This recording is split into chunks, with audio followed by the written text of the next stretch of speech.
happy to be in the middle of these smiling faces once again. हंसमुख चेहरों के बीच में होने के लिए मैं बहुत ही खुश हूँ आज। The other day, Brother Matthew shared one verse. पिछले बार भाई मैथ्यू ने एक वचन बांटा था। That was Matthew chapter 9, verses 37 and 38. वो है मत्ती उसके 7वें अध्याय 37 और 38 वचन। So we read there, the harvest is full, but the laborers are few. Matthew 7 brother 7, 37 and 38. 37 is not there. Matthew 9, 9. 37 and 38. Okay. मत्ती 9वां अध्याय उसका 37 और 38 वाक्य। तब उसने अपने चेलों से कहा, पक्के खेत तो बहुत हैं, पर मजदूर थोड़े हैं। इसलिए खेत के स्वामी से विनती करो कि वह अपने खेत काटने के लिए मजदूर भेज दें। So Jesus said, harvest is full, it's ready, lot of work. तो प्रभु यीशु मसीह ने कहा कि खेत तो पक चुके हैं, बहुत सारे काम बाकी हैं। But he did not say there are shortage of managers पर उन्होंने ये नहीं कहा कि मजदूर कम हैं or shortage of supervisors. या तो फिर जो देख रेख करने वाले जो है वो कम हैं। But he said there's a shortage of workers, laborers. पर उन्होंने कहा कि जो मजदूर जो हैं वहाँ पे काम करने वाले वो कम हैं। And then he said, therefore, pray to the Lord that he will send out workers or laborers to the field. इसीलिए प्रभु ने कहा कि खेत के स्वामी से विनती करो कि वह अपने खेत काटने के लिए मजदूर भेज दें। So that from Jesus said, we can know that indicates where is a need. तो जब जैसे प्रभु यीशु मसीह ने हमसे कहा वो हमें दर्शाता है कि ज़रूरत कहाँ पे है। And it's good that our hearts are also aligned with what Jesus said. और ये अच्छी बात होगी कि जैसे प्रभु यीशु मसीह ने कहा उसके साथ ही हमारा हृदय भी बना रहे। The Lord is not looking for people to rule over others. प्रभु परमेश्वर जो है ऐसे लोगों की खोज में नहीं है कि वो दूसरे के ऊपर राज करे, ऐसे लोगों की खोज में नहीं है। But to be a happy laborer or a worker. परंतु एक खुश मिजाज मजदूर के खोज में है वो। In the New Testament there are many passages where the example of laborer or workers is used by the Lord. तो नए नियम में हम बहुत सारे ऐसे वचनों को देख सकते हैं जहाँ पे मजदूरों का जो उदाहरण है उसको दर्शाया गया है। There is lot to learn from that. उसमें से सीखने के लिए भी बहुत कुछ है। One passage I like is Matthew chapter 20. तो एक वचन मैं आपसे बांटना चाहूँगा, वो है मत्ती उसके 20वें अध्याय में। It's a long passage, 1 to 16. वो एक बड़ा ही अध्याय है, पहले वचन से लेके 16वां वचन You तक। can follow it in your own Bibles. आपके पास जो भी बाइबल है उसमें आप पढ़ सकते हैं। And something which touched me, I want to share with you. जिस चीज़ ने मुझे छुआ, मेरे हृदय को छुआ, वो मैं आपसे बांटना So चाहता in the हूँ। beginning Jesus said, the kingdom of heaven is like a landowner who went out early in the morning to hire laborers for his vineyard. शुरुआत में प्रभु यीशु मसीह ने यहाँ पे कहा है कि स्वर्ग का राज्य किसी गृहस्थ के समान है जो सवेरे निकला कि अपने दाख की बारी में मजदूरों को लगाए। Yeah, then he had agreed with the laborer for a denarius for the day as their salary, and he sent them into the vineyard. और उसने मजदूरों से 1 दिनार रोज पर ठहरा कर उन्हें अपने दाख की बारी में भेजा। And in the following passage is mentioned that when he went out, he found some people still there unemployed. आगे जब हम पढ़ते हैं तो हम देखते हैं कि फिर पहर एक दिन चढ़े, निकल कर उन्होंने देखा कि औरों को बाजार में बेकार खड़े देखा उन्होंने। And the master told him, you also can work in my vineyard, and whatever is appropriate I'll pay to you. फिर उनसे स्वामी ने कहा कि तुम भी दाख की बारी में जाओ और जो कुछ ठीक है तुम्हें दूंगा। सो वे भी गए। And he did the same on the 6th hour and the 9th hour. और उन्होंने वैसे ही 6ठे घंटे में और तीसरे पहर में भी किया। And when the day is almost over, towards evening, he went out again. और जैसे ही शाम होने आया तब फिर से वो निकल कर बाहर गए। And at about 11th hour, he went out and still found some people were standing there. और 11वें पहर में भी उन्होंने देखा कि कुछ लोग ऐसे ही बेकार खड़े थे। I think I have seen many places in Mumbai and Navi Mumbai, in corners, street corner, under the flyover, etc. Laborers gather in the morning, so that expecting that somebody would call them for work. मैंने भी ऐसे ही मुंबई शहर में देखा है कि कहीं कॉर्नरों पर या तो फिर बस स्टैंड पर या कहीं कहीं जगह ऐसे मजदूर जो है इकट्ठे होते हैं, खड़े होते हैं ताकि उनको कोई आकर काम दे दे। Masons, carpenters, construction workers. जो घर का काम करने वाले होते हैं, जो बढ़ई के काम करने वाले होते हैं, कंस्ट्रक्शन के काम करने वाले, तो ये लोग सब वहाँ पे जमा खड़े होते हैं। So when the master of the land, master of this vineyard saw these people are still standing there towards the evening, तो ये जो बारी का जो गृहस्थ था उसने दाख की बारी का जो गृहस्थ था उसने देखा कि शाम तक भी बहुत सारे लोग वहाँ पे खड़े थे बेकार। and he was surprised and asked, "Why have you been standing here idle all this day long?"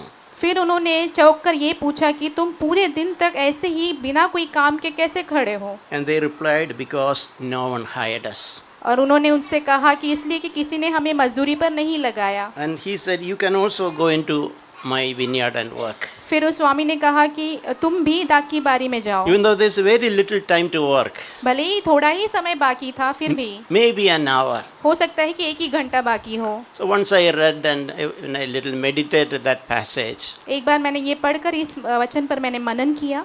this word came to me: why those people were not hired till the evening?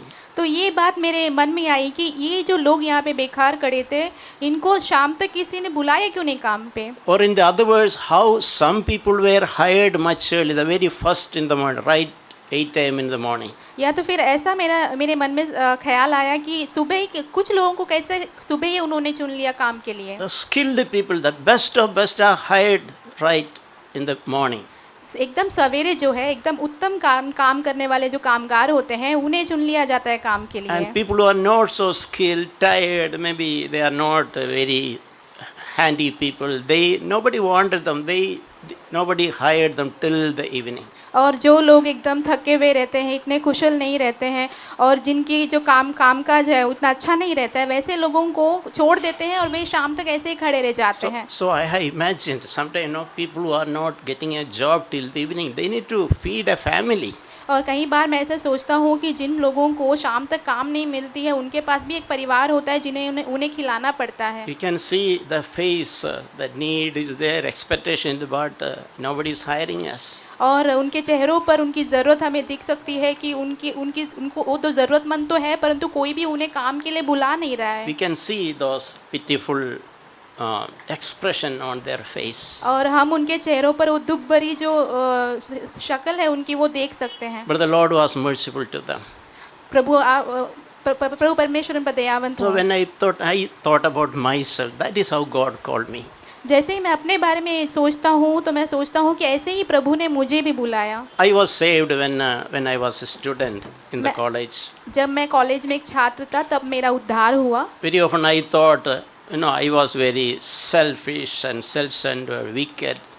कई बार मैं ऐसा सोचता था मैं तो बहुत बुरा हूँ, बहुत ही स्वयं पर केंद्रित और बहुत ही स्वार्थी किस्म का एक व्यक्ति हूँ। There are many better people in that college, but the Lord called me. उस कॉलेज में बहुत सारे अच्छे बेहतर लोग हैं, फिर भी प्रभु ने मुझे बुलाया। And not because of my skill, not because I am better than others. मेरी कौशलता के कारण ने, इसलिए नहीं कि मैं दूसरों से अच्छा हूँ या बेहतर So I हूँ। am grateful to the Lord, even the late hours towards the evenings, He was merciful to me. और मैं परमेश्वर के प्रति बहुत ही धन्यवादी हूँ, आभारी हूँ कि एकदम शाम होने के वक्त पर भी परमेश्वर ने मुझ पर दया कर मुझे बुलाया। And my desire in my heart is to see the compassion and love for the Lord, the consideration He had for me, and I want to live the rest of my life in gratitude. और मेरे जीवन का उद्देश्य ये है कि परमेश्वर की उस दया, उस प्रेम को मैं देखूं, परमेश्वर की उस दया को और कोमलता को मैं देखूं और मेरा पूरा जीवन जो है प्रभु के कदमों में रख के मैं जीऊं। And it's good to live a life of gratitude. और एक आभारीपन का जीवन जीना बहुत ही अच्छा है। Remember when we were called. और उस बात को हमें स्मरण करना चाहिए कि हमें कब बुलाया गया Probably है। when nobody wanted us. ऐसे समय पर जब कोई भी हमें पसंद नहीं करता था, कोई हमें नहीं But चाहता the था, Lord considered us precious for Him. परंतु परमेश्वर ने हमें अपने लिए बहुत ही बहुमूल्य समझा। So something else happened towards the end of the day. और शाम के वक्त एकदम आखिरी समय पर कुछ वहाँ पे घटना घटती है। When the time for salary came, जब पगार देने का समय आता है तभी। And we see there,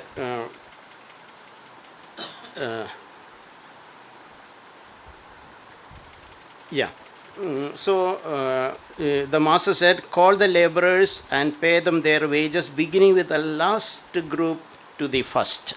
और फिर स्वामी ने कहा कि जितने भी मजदूर हैं उन्हें बुलाओ, आखिरी से लेके जो पहले आए हैं वहाँ सारे लोगों को बुलाओ। So even the last group, even though they worked very little, their usefulness was very limited, still the master paid them the salary which he had agreed to those came in the morning.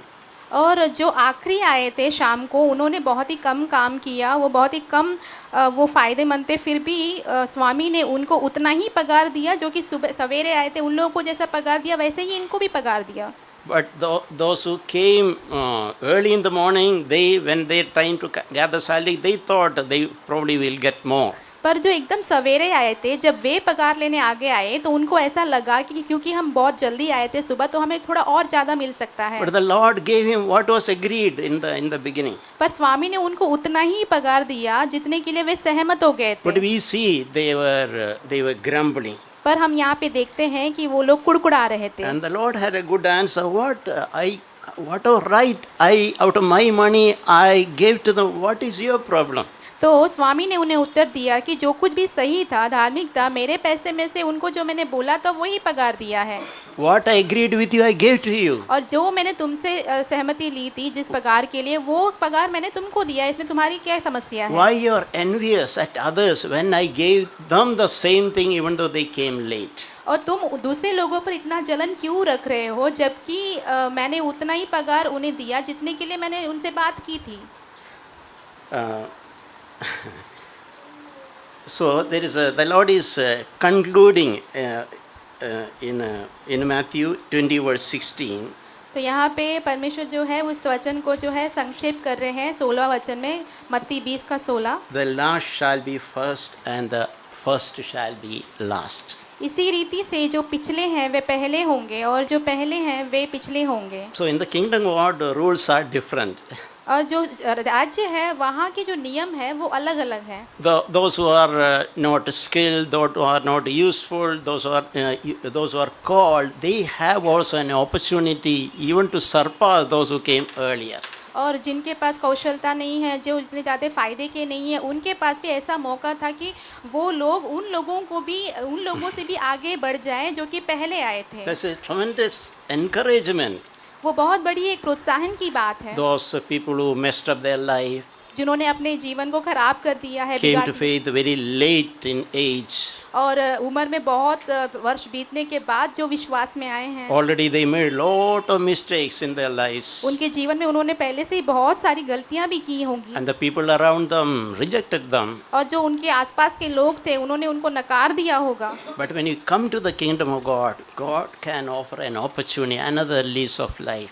जब हम परमेश्वर के राज्य के निकट आते हैं तो परमेश्वर हमें एक नया जीवन, एक नया मौका देते हैं। Even to the extent of going ahead of some people who are believers for so many years. यहाँ तक कि बहुत वर्षों से जो विश्वासी हैं उनसे भी आगे बढ़ने का जैसा एक मौका परमेश्वर हमें देते हैं। So that is also a challenge for those of us who are believers and for many years. और ये हम सभियों के लिए भी एक चुनौती है, उन लोगों के लिए जो कि बहुत वर्षों से विश्वासी वगैरह हैं। We should make progress in our life. We should not be take things for granted. हमें अपने जीवन में प्रगति करनी चाहिए, हमें इस चीज़ों को ऐसे हल्के में नहीं लेना चाहिए। As the years are passing, our usefulness, effectiveness, humility, there should be a growth in all those areas. जैसे ही हम बढ़ते चले जा रहे हैं विश्वास में, हमारे जीवन में हमारा फ़ायदा, हमारे जो विश्वास योग्यता है, इन सारी बातों में हमें आगे बढ़ते चले जाना चाहिए अपने जीवन में। And if by chance some younger people, some newer believers are going ahead, we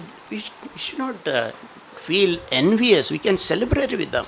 और जैसे ही हमसे पीछे आए हुए लोग या कोई जवान लोग अगर हमसे आगे बढ़ जाते हैं तो हमें उनसे जलना नहीं चाहिए, हमें उनके लिए और ज़्यादा खुश होना चाहिए, उन्हें प्रोत्साहन देना चाहिए। Another passage I am blessed is in Luke chapter 17. एक और वचन से मैं बहुत ही आशीषित हुआ, वो है लूका उसके 17वां अध्याय से। This passage, Luke chapter 17, verses 7 to 17.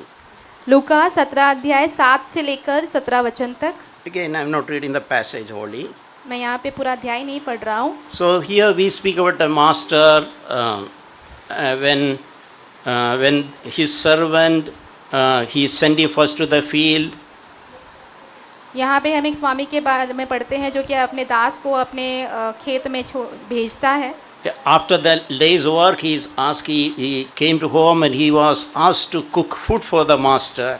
और वो खेत के काम करने के बाद वो घर पे आता है तो स्वामी उससे कहता है कि भोजन तैयार करो अब। And after feeding the master only, he is supposed to eat his own food, even though he is hungry and tired. भले ही वो मजदूर बहुत ही भूखा रहेगा तो भी उसके स्वामी को भोजन बनाकर खिलाने के बाद ही वो खा पी सकता है। And the owner will not thank, or servant is also not expecting any thanks. और वो जो स्वामी जो है उसको धन्यवाद नहीं कहता है और उसका जो मजदूर जो है, सेवक जो है, वो भी उसके स्वामी से कोई धन्यवाद की अपेक्षा नहीं रखता है। So Jesus is telling, learn from this example. I want to teach you something. प्रभु यीशु मसीह कहते हैं यहाँ पर कि इस उदाहरण से सीखो क्योंकि मैं तुम्हें एक बात यहाँ पे सिखाना चाहता And हूँ। he is saying that in Luke 17 verse 10. और प्रभु कहते हैं यहाँ पे लूका 17 उसके 10वें अध्याय में, So when you do all the things which are commanded to you. तो इसी रीति से तुम भी जब उन सब कामों को कर चुके हो जिसकी आज्ञा तुम्हें दी गई थी, Don't try to take a credit. Okay, I am better than others. I did everything excellent. तो आप ऐसे अपने लिए श्रेय मत लो कि मैंने दूसरों से ज़्यादा काम किया है तो मैं दूसरों से बेहतर हूँ या अच्छा हूँ। Even after doing everything very well, what should your attitude? इतना सब कुछ काम अच्छे से करने के बाद भी आपका जो रवैया है वो कैसा होना चाहिए? Should not seek to a credit for ourselves to show off to others. और अपनी जो श्रेय है अपने लिए इसलिए नहीं रखना चाहिए कि हम दूसरों को इस बात को दिखा पाएं। Jesus said, say this, we are unworthy slaves. प्रभु यीशु मसीह ने कहा कि इस बात को कहो कि हम निकम्मे दास हैं। Even after doing everything, keeping all the commands, doing everything, don't seek a credit for it. सारी आज्ञाओं को पालने के बाद जो भी काम काज था सब कुछ करने के बाद भी अपने लिए कोई श्रेय की खोज में मत रहो। Don't imagine or try to show up to some other, I am better than you. I did see how everything was so well. दूसरों को ये दिखाने की कोशिश मत करो कि देखो मैं तो तुमसे बहुत ही अच्छा हूँ, मैंने कितना अच्छे से सारे काम को किए हैं। Have an attitude, I am just an unworthy laborer. I am an unworthy servant. इस तरीके का एक रवैया रखो और कहो कि मैं एक निकम्मा दास हूँ। I don't deserve a thanks. I don't look for a thanks. मैं कोई धन्यवाद नहीं चाहता हूँ, धन्यवाद की खोज में भी मैं नहीं हूँ। I don't want to think I am better than others. मैं इस बात को सोचना नहीं चाहता कि मैं दूसरों से बेहतर हूँ। And I don't want to show off to others how I did better than you. और मैं इस बात को दूसरों को दिखाना नहीं चाहता हूँ कि मैं तुमसे कितना ज़्यादा अच्छा कर सकता I हूँ। just done only what I ought to have done. जो कुछ भी मुझे करना था सिर्फ उतना ही किया है मैंने। So even people who had done the best, this is what Jesus learned. They do that. That is all good, but preserve this attitude. और प्रभु यीशु ने उन लोगों से ऐसा कहा जिन्होंने बहुत अच्छा काम किया है, तो भी प्रभु ने कहा कि ये जो रवैया है उसको अपने मन में रखिए आप। In homes where there is a full-time servant, maybe a cook, we can imagine the situation. हम इस बात को ऐसे ही संकल्प कर सकते हैं, हो सकता है कि घर में काम करने वाली कोई काम करने वाली बाई आती हो। They cook the best food and keep everything on the table, and some guests come. और जब हम सारे खाना जो है पका कर मेज पर रख देते हैं उसके बाद मेहमान आ जाते हैं। But that servant will disappear. She or he will not even show up, remain in the kitchen. और जिस बाई ने खाना बनाया हो वो वहाँ पे सामने खड़ी नहीं रहती है, वो सारे खाना पकाया हुआ जो खाना है वो रख कर पीछे किचन में चली जाती हैं। And that is how we are ought to be. हमें भी ऐसा ही होना चाहिए। Do everything as best as possible, but try to disappear. Seek to be a hidden person. जितना हो सकता है, जितना बेहतर काम हमसे हो सकता है उतना हम कर दें, परंतु ऐसा एक सेवक बने जो कि वहाँ से गायब हो जाता हो, छिपा रहता हो। Jesus told this principle again in Matthew chapter 23. प्रभु यीशु मसीह ने एक और सिद्धांत को कहा मत्ती उसके 23वें अध्याय में 23, that passage 10 to 12. 10 से लेकर 12वां वचन तक। Verse 10 he is saying, do not be call yours as leaders. यहाँ पे 10वें वचन में प्रभु कहते हैं और स्वामी भी ना कहलाना।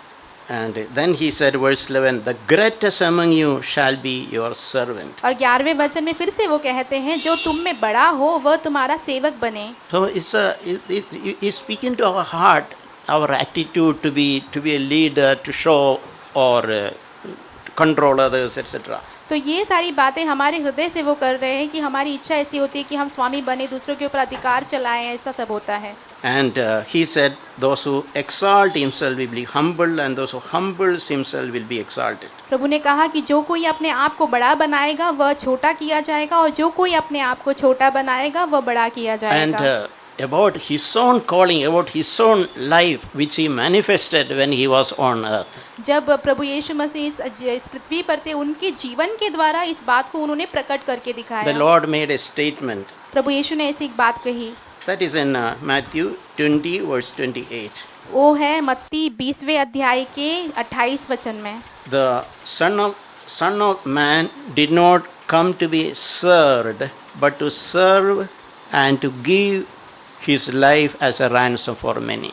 जैसे कि मनुष्य का पुत्र वह इसलिए नहीं आया कि उसकी सेवा टहल करी जाए, परंतु इसलिए आया कि आप सेवा टहल करें और बहुतों की छुड़ौती के लिए अपने प्राण दें। Yeah, he is saying about his own life, look at me how I lived. प्रभु अपने स्वयं के जीवन के बारे में यहाँ पे बात करते कहते हैं कि देखो मैंने अपना जीवन कैसे जिया है। I did not come with the expectation that others will serve me, respect me, thank me, etc. मैं ऐसे सोच के नहीं आया कि दूसरी लोग मेरी सेवा करेंगे या मुझे धन्यवाद कहेंगे, ये सारी बातें मैं सोचकर नहीं आया, But I come to serve. पर मैं सेवा करने आया हूँ। And not only that, just to pour out empty myself for others. और इतना ही नहीं, मैं अपने आप को पूरा खाली करने आया हूँ दूसरों के लिए। We have, sometimes this word is used called servant leader. कई बार हम इस शब्द को सुनते हैं जहाँ पे कहा जाता है कि एक सेवक जैसा अगुआ। Leader by calling, एक अगुआ जो है बुलाए जाने के द्वारा, but really a servant in a ministry. पर सेवकाई की जब बात आती है तो सच में एक सेवक। So it's good to be a servant leader. तो एक सेवक अगुआ बनना जो है बहुत अच्छी बात है। We know this very well-known incident mentioned in John chapter 13.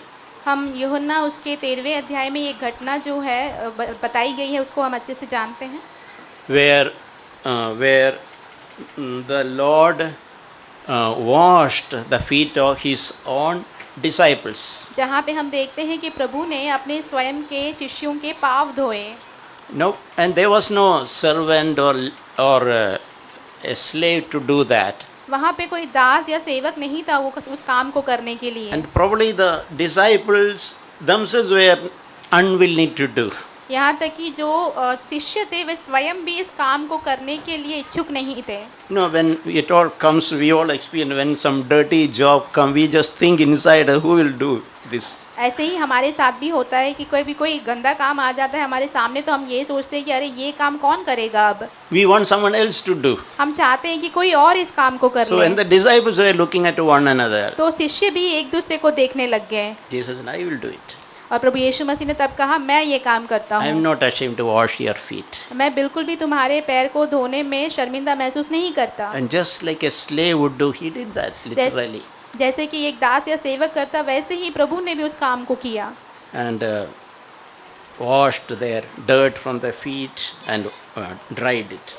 और उनके पाँव से जो भी गंदगी थी वो सब उन्होंने धो के साफ किया और उसको सुखाया। And he said later in verse 12, do you know what I have done to you? तो और प्रभु ने 12वें वचन में कहा जो मैंने किया क्या तुम उसे जानते हो क्या है? You call me a teacher and you are right, I am your teacher by my calling. तुम मुझे गुरु बुलाते हो, हाँ सही है, मेरे बुलावट के अनुसार मैं एक गुरु ही हूँ। I did this so that as an example for you that you also should do one to this to one another. तो मैंने इस कार्य को इसलिए एक उदाहरण के तौर पे किया है ताकि तुम भी ये एक दूसरे के लिए कर पाओ।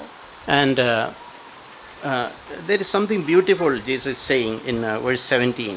17 वचन में प्रभु यीशु मसीह बहुत ही एक सुंदर सी बात कहते हैं। If you know these things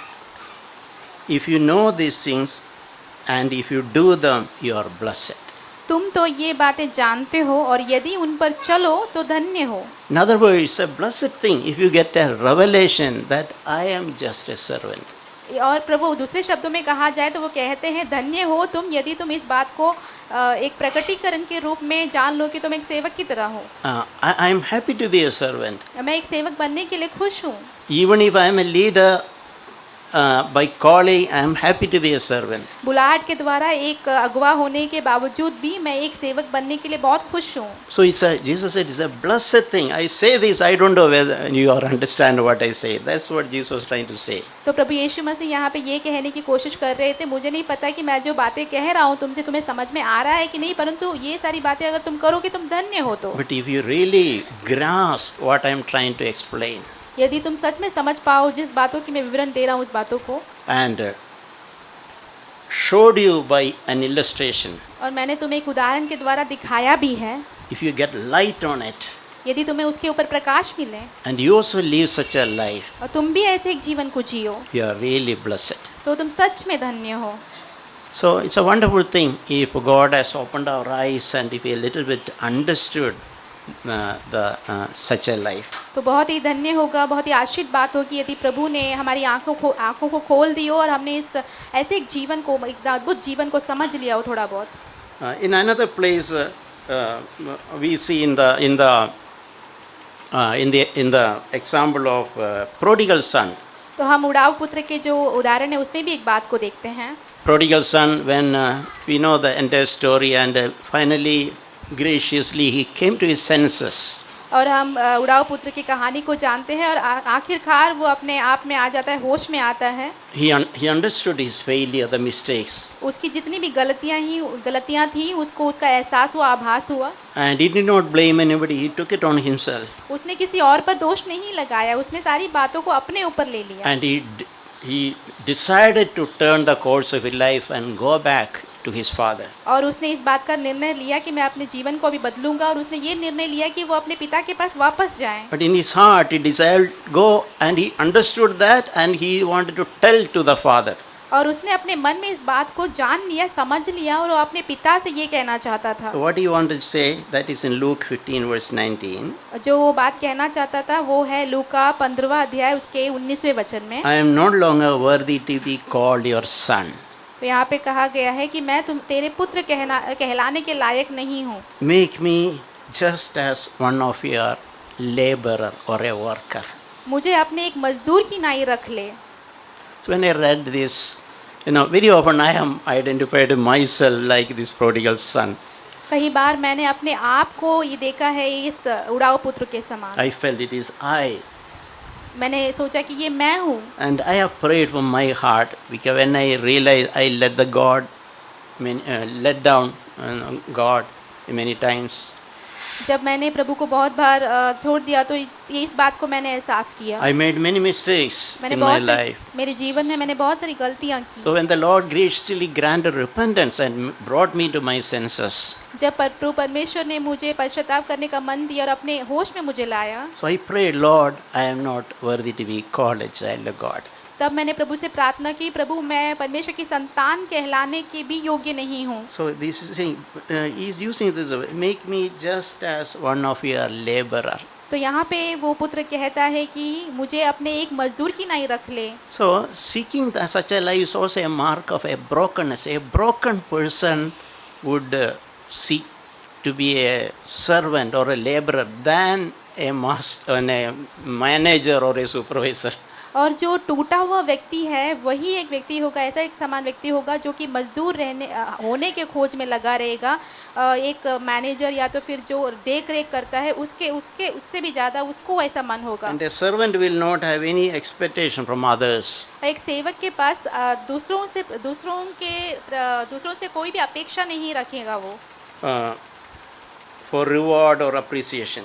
कोई श्रेय पाने के लिए या उनसे कोई शाबाशी पाने की जो अपेक्षा है वो नहीं रखेगा वो। Yeah, before closing, I just want to read one place we read about Mary in Luke chapter 1. हम पढ़ते हैं मरियम के बारे में लूका उसके पहले अध्याय में। Then the angel visited Mary and declared what is going to happen to her. और जो स्वर्गदूत है वो मरियम के पास आता है और घोषणा करता है कि आगे क्या होने वाला है। A child is going to be born in her womb. So एक बच्चा उसके गर्भ में पलने वाला है। probably as a young woman, she did not understand how can it happen? तो एक कुंवारी लड़की होने के नाते उसे ये सारी बातें समझ में नहीं आई। वो सोचने लगी ये सारी बात मेरे जीवन में कैसे घट सकती है। Can I bear all that humiliation, an unmarried man and a woman pregnant? और इतनी सारी निंदा है क्या मैं सह सकती हूँ एक कुंवारी होकर? जब मैं माँ बनूंगी तो कितनी सारी जो बुराई दूसरे लोग मेरी करेंगे, क्या ये सारी बातों को मैं सह पाऊंगी? So, but we see there as a complete spirit of surrender to God in committing her, abandoning her into the Lord's hands. तो वहाँ पे हम देखते हैं कि कैसे वो संपूर्ण रीति से अपने आप को पूरी तरह जो है परमेश्वर के हाथों में सौंप देती हैं। And she is saying this, replying this in Luke 1:38. और वो यहाँ पे उत्तर देती है लूका पहला अध्याय उसके 38 वचन में। Behold, the born slave of the Lord, may it be done to me according to your word. Maryam ने कहा, देख मैं प्रभु की दासी हूँ, मुझे तेरे वचन के अनुसार हो।